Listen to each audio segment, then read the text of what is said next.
محترم خواتین و حضرات، اب حاضرین وقفہ سوالات ہوں گے۔ آپ سے ایک بار پھر التماس ہے کہ آپ اپنے وہی احترام کو مینٹین کر رکھیں، اس کے بعد جلسہ برخاست ہوگا۔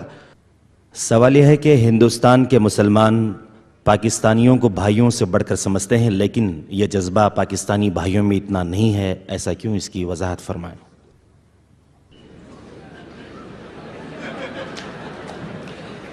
میں پورے پاکستانیوں کی یہاں پر نمائندگی نہیں کر رہا، اپنی بات کر رہا ہوں۔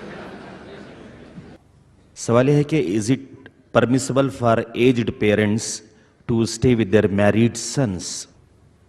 پرمیسیبل ضروری ہے، اپنے والدین کو اپنے پاس رکھنا، ان کی خدمت کرنا، ان کی دلجوئی کرنا۔ دیکھیے میں آپ کو بتا دوں، صرف دو چیزیں ایسی ہیں کہ جن کو دیکھنا بھی عبادت ہے۔ خانہ کعبہ کو آپ طواف نہ کر رہے ہیں، بیٹھے ہوئے ہوں، اس کی تعظیم کے ساتھ، محبت کے ساتھ اسے دیکھیں، یہ عبادت ہے۔ اور بوڑھے والدین کو محبت کی نگاہ سے دیکھنا عبادت ہے۔ اصل میں بڑا سائیکولوجیکل پرابلم یہ ہوتا ہے کہ جب آپ چھوٹے تھے، بچے تھے، تو والدین کی محبت آپ پر مرکوز تھی۔ اب جب آپ بڑے ہو گئے، آپ کی اولاد ہو گئی، آپ کی محبت اپنی اولاد پر جو مرکوز ہو گئی، تو ایک محبت کی پیاس والدین میں پیدا ہو جاتی ہے۔ ہماری اولاد کا مرکز محبت تو کچھ اور وجود میں آ گیا، اور ساس بہو کا جھگڑا بھی اسی وجہ سے ہوتا ہے زیادہ۔ تو اس پہلو سے یہ ہے کہ اگر آپ والدین کو محبت دیں گے اور ان کو محبت بھری نگاہ سے دیکھیں گے تو یہ بھی عبادت ہے۔ سوال یہ ہے کہ آپ کو یہاں بھارت میں مسلم معاشرہ کیسے لگا اور یہ پاکستان سے کس طرح مختلف ہے؟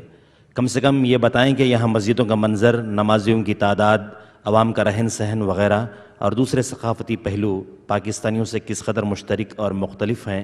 براہ کرم تفصیل سے روشنی ڈالیے۔ مجھے آپ پاکستان واپس جانے دینا چاہتے ہیں یا نہیں؟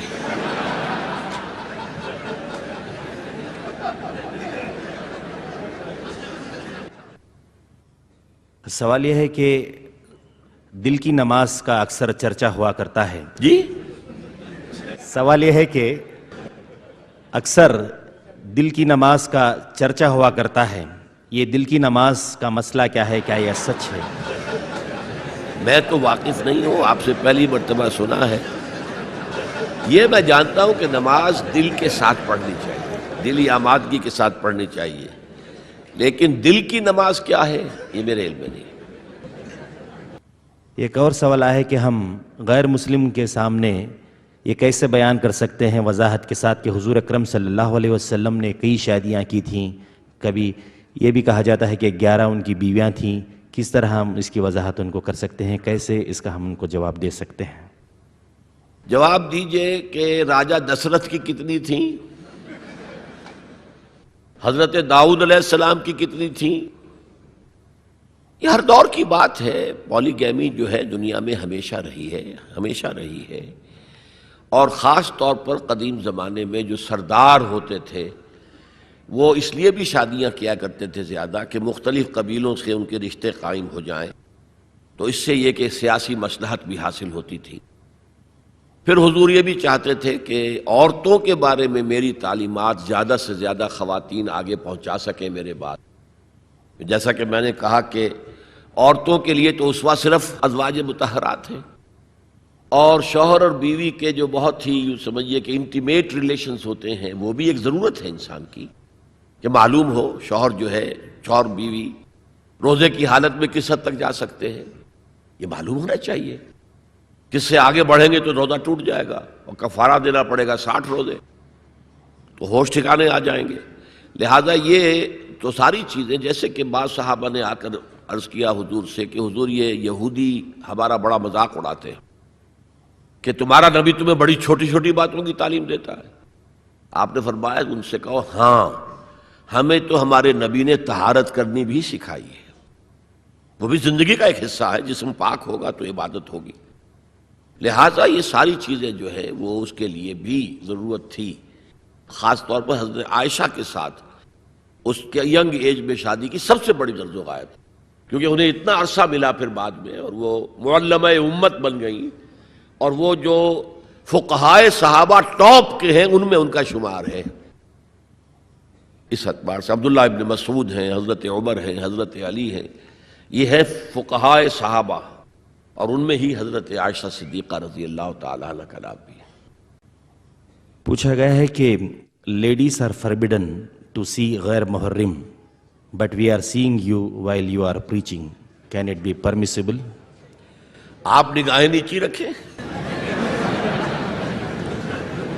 سوال یہ ہے کہ آپ نے اخبارات کو یہ بیان دیا ہے کہ کشمیر سے متعلق آپ نے جو کہا ہے اس کی وضاحت کریں، جبکہ بقول مودودی کشمیر کے ساتھ میرا تعلق وہی ہے جو میرے اپنے جسم کے کسی حصے کا تعلق میرے ساتھ ہے، ماخوذ مومن صادق کی پہچان جہاد۔ لیکن شاید آپ کے معلوم ہوگا کہ 1948 کے جہاد کشمیر کو مولانا نے جہاد نہیں مانا تھا، اور اس پر ان کے خلاف بڑا طوفان اٹھا تھا، اور انڈین ریڈیو نے بہت زیادہ ایکسپلائٹ کیا تھا ان کے اس بیان کو۔ تو میں نے بھی اصل میں جو کہا وہ ہے کہ جہاد فی سبیل اللہ نہیں مانتا۔ اصل میں معاملہ کیا ہے؟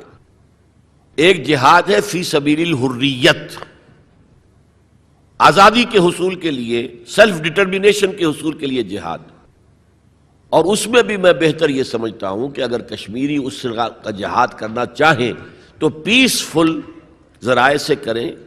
اگر 1,00,000 آدمیوں کا جلوس نکلے اور اس کے اوپر جو ہے فائرنگ ہو، 100 آدمی مر جائیں، پوری دنیا میں تہلکہ مچ جائے گا۔